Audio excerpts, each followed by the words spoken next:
Winter is mos nou net mooi die tyd. Ek weet nie van julle nie, maar ek raak vreeslik nostalgies in die winter.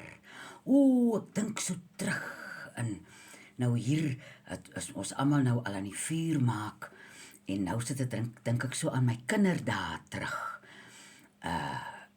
Ek was geseënd met 'n besondere pa en 'n baie besonderse ma ook. Maar die dinge wat ek by hulle saam en individueel geleer het, was nog altyd dinge wat my vorentoe gedra het. En by my pappa het ek nie net die wonderlike voorreg ontmoet en geleer van om te kan weet hoe om te luister na musiek. Pappa het daai 78 plate gehad en hy het ons leer luister, ook vir die stiltes tussen die musiek.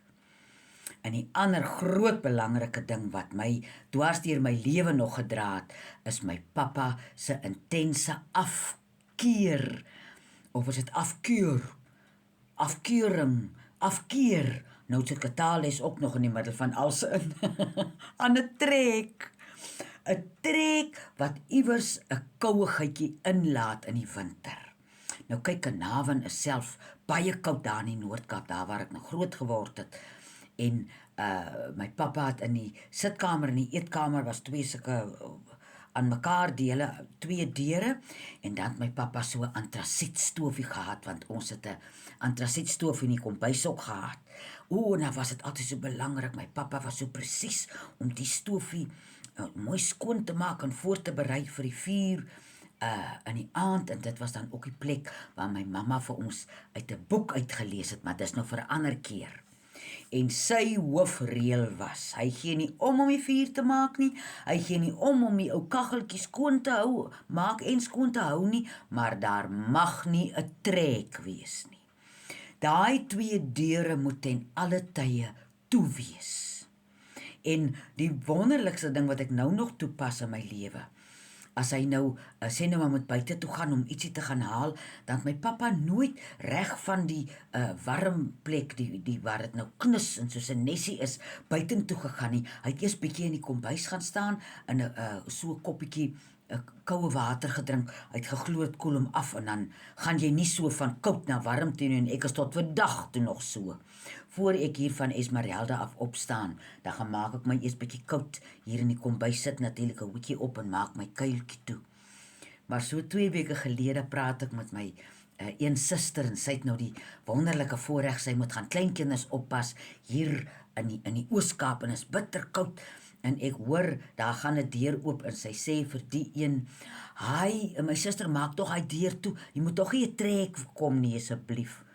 En weet jy, terwyl sy dit sê, terwyl ons nou op die foon praat, staan hierdie lieflike herinnering op. My pappa het regtig geglo dis ongesond om in 'n trek te sit. En toe ek nou by oom Johannes begin leer van kruie, dan sal die oom nou iewers sit, en dan sal ek sien hy begin so voel hier na sy nek, en dan sal hy begin rondkyk, nes my pappa. Dan sê hy, hier's iewers 'n trek. Mens moet regtig nooit in 'n trek sit nie. So ek is nou daai groot geloof in my. As ek iewers by 'n warm plek is, ek wil in die eerste plekjie in 'n trek wees nie, en as ek iewers sit waar ek in 'n trek moet sit, gaan ek skuif. Ek kry so half ingekrimp, en die lekker ding van hierdie nessie wat 'n mens nou so warm maak, hierdie vensters in die regte plekke nou toe te hou, is hy kry so 'n dierbare temperatuur. Dit voel so jy's binne en buite ewe warm, ewe gekoester, dan ontspan 'n mens se liggaam so. As ek nou die dag hard gewerk het hier op die werf, want dit was koud, dan se mens half mos, ek wonder hoekom dit is, die slim mense sal ons kan sê, maar jy knip so half as vas, want jy kry koud.